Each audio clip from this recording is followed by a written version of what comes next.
परमपिता परमात्मा और उनकी सभी पवित्र आत्माओं को नमस्कार। भक्त त्रिलोचन ने नामदेव जी से पूछा कि आप परमात्मा की भक्ति एवं दर्जी और छिपे का काम दोनों कैसे चलाते हैं। नामदेव जी ने उन्हें समझाया कि बेशक हम दुनिया का काम करते रहते हैं, पर हमारा चित्त हमेशा परमेश्वर की तरफ ही होना चाहिए। नामदेव कहते हैं कि संसार का कारोबार करते हुए भी ध्यान परमेश्वर की ओर हो। जैसे पतंग को आकाश में उड़ाने वाला 5 जनों से या मित्रों से बातचीत करता रहता है, पर उसका ध्यान पतंग की डोरी में रहता है, उसी तरह मन प्रभु से जुड़ा रहना चाहिए। जैसे सुनार का मन अपने काम में भले ही रहता हो, वह ग्राहक से बातचीत भी करता रहे। जैसे गांव की कन्याएं गागर में पानी भर कर लाती हैं और आपस में बातचीत व हंसी मजाक भी करती रहती हैं, पर उनका ध्यान गागर में ही रहता है। जैसे एक 10 द्वार के घर से गायें बाहर चरने को 10 मील तक भी जाती हैं, पर उनका ध्यान हमेशा अपने बछड़ों की ओर रहता है।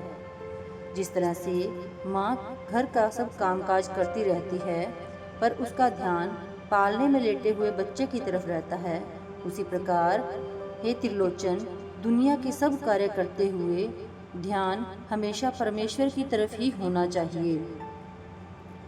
नामदेव जी जीव को हर प्रकार के ऐब और पाप त्याग कर परमेश्वर की भक्ति करने का उपदेश देते हैं, ताकि उससे मिलाप हासिल हो सके। जीवों को संसार में अनेक प्रकार की अवस्थाओं से गुजरना पड़ता है। कभी अच्छे कर्मों का प्रकाश आ जाता है, तो कभी बुरे कर्मों का अंधकार। प्रभु भक्त को चाहिए कि सुख के समय अधिक खुश ना हो और दुख के समय अधिक दुखी ना हो।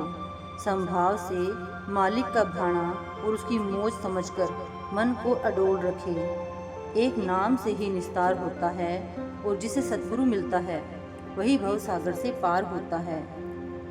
परमात्मा रचना के कण कण, पत्ते पत्ते, जर्रे जर्रे में व्यापक नजर आता है, परंतु अज्ञानी माया के भ्रम में आवागमन के चक्कर और कर्मों के जाल में फंसा रहता है और सर्वव्यापक परमेश्वर के दर्शन नहीं कर पाता है। निराकार परमात्मा उस अंतर्यामी की ज्योति को तो कोई नहीं जानता, पर मेरे तेरे के भेद को सब समझते हैं। जो अकाल पुरुष का सदा ध्यान करता है वह अमर हो जाता है। एक ही मिट्टी से हाथी बना, चींटी बनी और बहुत से पात्र यानी जीव बने। केवल उस अनंत की चिंता रखनी चाहिए।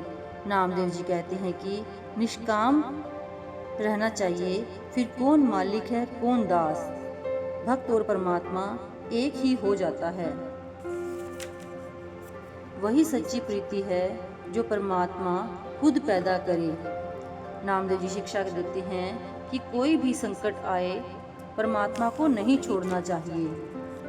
नामदेव जी कहते हैं, हे परमात्मा, लोभ या लालच की लहर तेज झरने की तरह बह रही है और उसमें मेरी काया डूब रही है।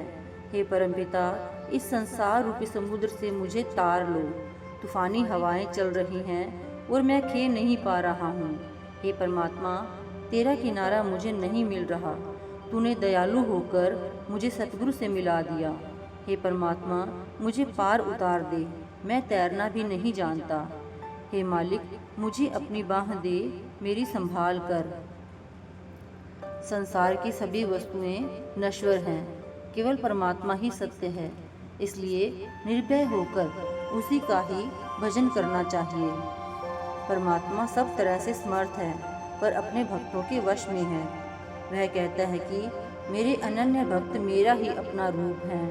ऐसे भक्तों के पल भर दर्शन करने से तीनों पाप, शारीरिक,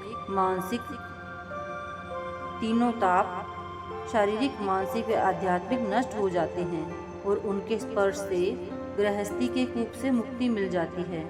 जिसे मैं बांधूं उसे भक्त छुड़ा सकता है, पर भक्त के द्वारा बांधा हुआ मैं नहीं छुड़ा सकता। अगर कभी एक बार वह मुझको भी बांध दे तो उसका मेरे पास कोई जवाब नहीं। मैं भक्त के गुणों से बंधा हुआ हूँ। मैं सबका जीवन हूँ, पर भक्त मेरे जीवन हैं। नामदेव जी कहते हैं कि जिसकी जैसी भक्ति हो उनको वैसा ही फल मिलता है। Thank you.